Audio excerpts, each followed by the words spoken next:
बिस्मिल्लाहिर्रहमानिर्रहीम। अस्सलाम वालेकुम दोस्तों, क्या हाल है आपका? मेरा गाँव आपको कैसा लगा? आज मैंने गाँव से स्टार्ट किया है अपना व्लॉग। इससे पहले तो लाहौर में थी, अब कॉलेजेस बंद हुए हैं तो कुछ दिनों के लिए गाँव में हूँ। तो तलंगंग का आज मेरा पहला पहला व्लॉग है छुट्टियों का। तो उम्मीद है आपको पसंद आएगा। आज के व्लॉग में बहुत स्पेशल कुछ चीज़ें हैं। तो मज़े का मौसम हो रहा है गाँव में, बहुत अच्छी सुहानी सी सर्दी वाली सुबह और रात होती है। और यहाँ मैं आपको अपने सब्जियों का खेत दिखा रही हूँ। ये गाजरें लगी हुई हैं, पालक है, लहसुन है और धनिया है। थोड़ी-थोड़ी सी सब्जियाँ काश्त की हुई हैं हमने और कुछ मूलियाँ हैं, अभी छोटी हैं लेकिन इतनी बड़ी तो नहीं है। पर फिर भी घर की अच्छी सब्ज़ी, ऑर्गेनिक सब्ज़ी, उसका अपना एक मज़ा होता है। और गाँव में जो है गंदम की फसल छोटी-छोटी सी है और अभी इतनी हरियाली तो नहीं है। कुछ लोग अभी बल्कि काश्त कर रहे हैं गंदम की और सरसों भी अभी छोटी-छोटी सी है। तो इसलिए ज़रा खेत अभी थोड़े वीरान-वीरान से लगते हैं। जब बड़ी हो जाएगी फसल तो फिर बहुत रौनक आ जाएगी माशाल्लाह, माशाल्लाह। तो जो लोग मेरे चैनल पर नए हैं उनसे रिक्वेस्ट है कि चैनल को सब्सक्राइब ज़रूर करें, बेल आइकन को प्रेस करें ताकि मेरे चैनल से आपका ताल्लुक़ जुड़ा रहे। ये देखें जी, ये गंदम की फसल बहुत छोटी-छोटी नन्ही-मुन्नी सी आपको गंदम नज़र आ रही होगी और साथ में सरसों का छट्टा दिया हुआ है हल्का-फुल्का सा। तो मैं गई हुई थी अपनी खाला के घर और मेरी खाला की बेटी मूँगफली भून रही थी घर में।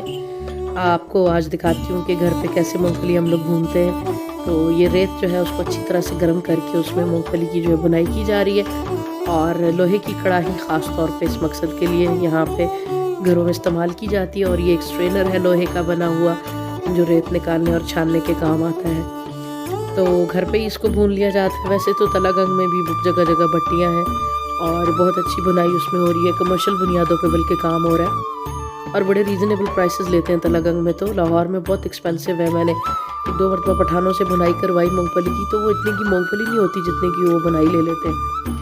तो यहाँ पे हम लोग घर में ही जो है उसको भून लेते हैं और थोड़ा सा किचन मेसी हो जाता है लेकिन बड़ा अच्छा लगता है गरम-गरम मूँगफली भूनना और खाना। तो आज की जनाब स्पेशल डिश है जो मैं आपके साथ शेयर करने लगी हूँ, वो है चने का साग। हमारी मकामी ज़बान में इसको पल्ली कहते हैं। तो आज मैंने आपके साथ पल्ली की रेसिपी शेयर करनी है। तो चले मैं पहले आपको चने के खेत में लेके जाती हूँ। ये देखें, ये चने का खेत है और ये बहुत छोटे-छोटे अभी तक इसकी फसल है। यानी बारिशें नहीं ना हुई तो इस वजह से अभी ये बिल्कुल इब्तदाई मराहिल में है, लेकिन इस काबिल है कि इसका साग जो है ना वो तोड़ के पकाया जा सके। तो इसकी ये नरम-नरम जो कोंपलें हैं ना वो हम लोग उतार रहे हैं और यही उसका साग है, इसी को काट के पकाया जाता है। तो ये देखिए।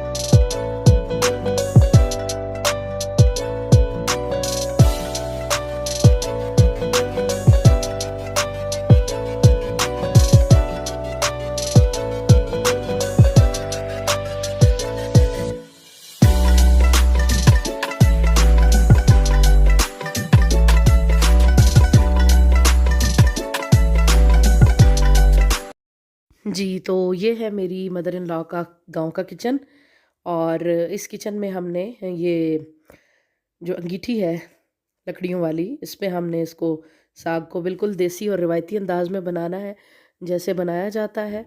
और हमारा गैस वाला सिलेंडर ख़त्म था तो इसलिए आज हम आग पे हांडी बनाने लगे हैं।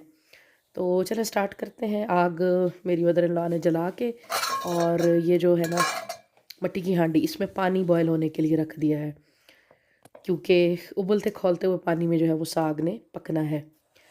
तो अब इसकी साग की तैयारी शुरू हो गई है, पल्ली की, चने के साग की। पहले इसको झाड़ा जाता है अच्छी तरह ताकि अगर कोई कीड़े वगैरह हो ना तो वो नीचे गिर जाए। तो हाथों से ऐसे झाड़ के सारा पहले अलग कर लिया जाता है, मट्टी कीड़े वगैरह अलग हो जाए। बाद में फिर इसकी जो है वो कटाई की जाती है। गांव में इसको बड़े देसी और रिवायती तरीके से काटा जाता है, दराती के साथ। इसको वैसे छुरी से भी काटा जा सकता है, लेकिन जो देसी रिवायती तरीका है वो दराती के साथ है, जिसको मकामी ज़बान में दातरी बोलते हैं। तो अपना हाथ बचा के बड़ी महारत के साथ ये मेरी मदर इन लॉ काट रही थी, और साथ साथ मुझे सिखा भी रही थी कि इस तरह से काटना है, हाथ ऐसे बचाना है। तो बहुत ही बारीकी से, नफासत से इसको कट किया था। बहुत ही अच्छा छोटा बारीक महीन कट गया था। तो मैं तो ये सोच रही थी कि इसको चॉपर में डाला जाए। मेरे जैसे सहल पसंद जो नई नस्ल के लोग हैं वो तो ऐसी कोई टेक्निक इस्तेमाल करेंगे। तो बहरहाल जी, ये सारा जब कट हो गया तो पानी बॉयल हो गया। मुझे मेरी मदर इन लॉ ने कहा कि इसमें अल्लन डाल के आओ। अल्लन क्या है जी, कोई भी चने की दाल या मूंग की दाल जो है ना, 1.5 मुट्ठी मैंने ली और वो उसको उबलते हुए पानी में डाल दिया। इसको अल्लन कहते हैं, दाल के साथ जो डाला जाता है। और ये देखें, साग बिल्कुल कट चुका है, फाइनल कट चुका है, और इतना बारीक और अच्छी शक्ल में जो है ये कट के तैयार हो गया है। अब इसकी धुलाई करनी है। काफ़ी ज़्यादा इसको धोया जाता है, 3-4 पानियों में से निकाल के, क्योंकि इसमें मिट्टी वगैरह होती है, वो सारी जो है अच्छी तरह से धो के निकाल दी जाती है। और ये खट्टा खट्टा होता है, इसके ऊपर भी कुछ खटास होती है। जब हम तोड़ रहे थे तो हाथों को लग रहा था, वो सारी स्किन में जो है ना वो खटास जो थी वो सारी की सारी हाथों पे लग के एलर्जी कर रही थी। तो ये देखें, ये 1-2 पानी इसके जो है वो फेंक दिए गए, और उसके बाद फिर फाइनल जो है मेरी मदर इन लॉ इसको निकाल के निचोड़ के डालती जा रही हैं। खोलते हुए पानी में डालना है, और आग जो है उसको बहुत तेज़ रखना है, वरना फिर वो बता रही थी कि अकड़ जाता है ये। धीमी आंच पे इसको नहीं मिलाना। तो सारा साग जो है उसको देगची में इसमें हांडी में डाल दिया। हमारी मकामी ज़बान में हांडी को कटवी कहते हैं। तो सारे का सारा साग जो है, पल्ली जो है, उसको कटवी में डाल दिया खोलते हुए पानी में। साथ साथ उसको जो है वो उसका चम्मच भी हिलाते रहना है। और इन द मीन वाइल मैं जो हूँ लहसुन बना रही थी, लहसुन कूट रही थी, जिसका इसको तड़का लगना है, धुनी लगनी है। और लहसुन कूटने के बाद फिर जो है वो मैंने इसमें ग्रीन चिलीज़ जो है वो कूटी हैं इसमें। और देसी रिवायती जो तरीका है उसमें इस साग के अंदर, पल्ली के अंदर कोई लाल मिर्च वगैरह इस्तेमाल नहीं होती है, सिर्फ ग्रीन चिलीज़ के साथ ही ये पकता है। तो काफ़ी पक के ये अच्छी तरह जब गल गया खोल के, तो फिर इसको जो है वो नीचे उतार लिया गया।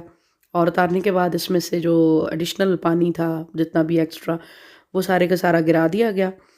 और थोड़ा सा पानी जो है उसको छोड़ दिया गया, क्योंकि इसको अभी मज़ीद जो है वो तैयार करना था। तो लहसुन और हरी मिर्च का पेस्ट भी जो है वो तैयार था। और हरी मिर्च जो है ना वो मतलब 1 किलो या 1.25 किलो के करीब पल्ली थी, और 6-7 मिर्चें मैंने ली थी, क्योंकि हमारे घर में ज़्यादा नहीं खाई जाती। आप अपने टेस्ट के हिसाब से देख लीजिएगा। अब इसमें मेरी मदर इन लॉ नमक और वो ग्रीन चिली पेस्ट जो है वो ऐड कर रही है। और उसके बाद इसको लगने लगा जी घोटा, सरसों के साग की तरह इसको भी घोटा लगेगा। अलबत्ता ये ज़रा ज़्यादा टाइम लेता है। सरसों का साग नरम होता है, ये इतना नरम नहीं होता। ये एक घोटे में काफ़ी वक्त ले रहा था, और काफ़ी देर ये इसको घोटती रही। फिर साथ में दाल भी थी, अगरचे वो बहुत अच्छी गली हुई थी, लेकिन फिर भी इसको घोटने में सरसों के साग से ज़्यादा वक्त लगा था। ये मुझे दिखा रही थी, तो मैंने कहा अभी ये सही से घुटा नहीं है। फिर थोड़ा आटा डाला गया इसमें, गंदम का जो घर का आटा होता है, और उसके साथ इसको मज़ीद घोटा लगाया गया। फिर इसकी वजह से, आटे की वजह से और घोटने की वजह से इसका पानी तो वैसे भी काफ़ी कम हो चुका था। तो इसको फिर चूल्हे पे रख के भी जो है ना काफ़ी देर मेरी मदर इन लॉ घोटा लगाती रही, घोटती रही। और फिर जब बहुत ही सही फाइन वाली जब इसकी जो है ना वो शक्ल आ गई घोट के, तो तब इन्होंने फिर इसको घोटना जो है वो बस किया था। और अभी चूल्हे पे रख के जो मज़ीद इसके अंदर मॉइस्चर था उसको ड्राई किया जा रहा था। और पकता ये खुले पानी में है, यानी इसको कम पानी में नहीं पका सकते, और गिराना भी पड़ता है। फिर ज़ाहिर है पानी इतना तो नहीं खुश किया जाता। और ये यहाँ पे जो है वो इसका मॉइस्चर जो है उसको ड्राई किया जा रहा है। और अभी साथ जी इसके तड़के और धुनी की तैयारी हो रही है। देसी घी निकाल रही थी मेरी मदर इन लॉ, और इसकी धुनी भी बड़े डिफरेंट अंदाज में, बिल्कुल रिवायती अंदाज में लगाई जा रही है।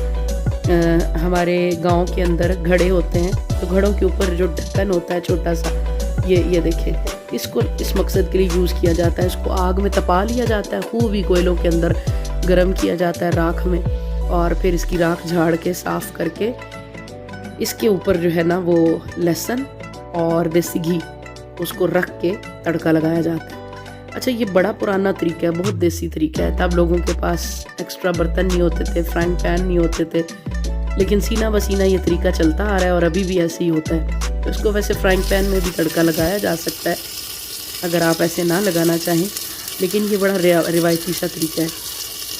तो इसकी आवाज़ सुने ज़रा आप लोग।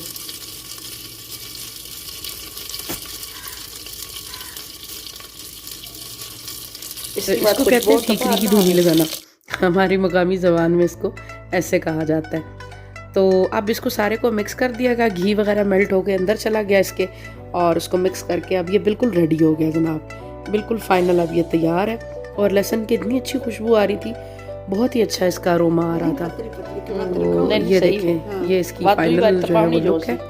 और मैं ना काफ़ी देर से लगी थी, मुझे भूल ही गया कि मुझे आपके लिए इसको जो है ना फाइनल प्रेजेंटेशन भी इसकी करनी है।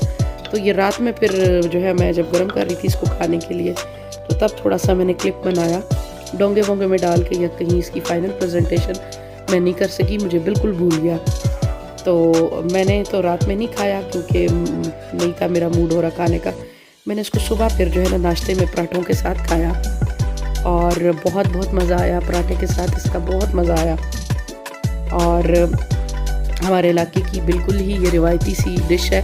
बहुत सारे लोग तो इसके नाम से भी वाकिफ़ नहीं हैं, लेकिन जिन इलाकों में चना काश्त किया जाता है वहाँ पे पल्ली के नाम से और उसको पकाने के तरीके सबको आते हैं। तो उम्मीद है आपको मेरा आज का व्लॉग बहुत पसंद आया होगा। अपना फीडबैक जो है वो कमेंट की शक्ल में ज़रूर दीजिएगा, और आगे भी मेरे चैनल पे आपको कुछ अच्छी और बड़ी डिफरेंट सी रेसिपीज़ देखने को मिलेंगी। तो मेरे चैनल के साथ जुड़े रहिए और अपनी दुआ में याद रखिए। अल्लाह हाफ़िज़।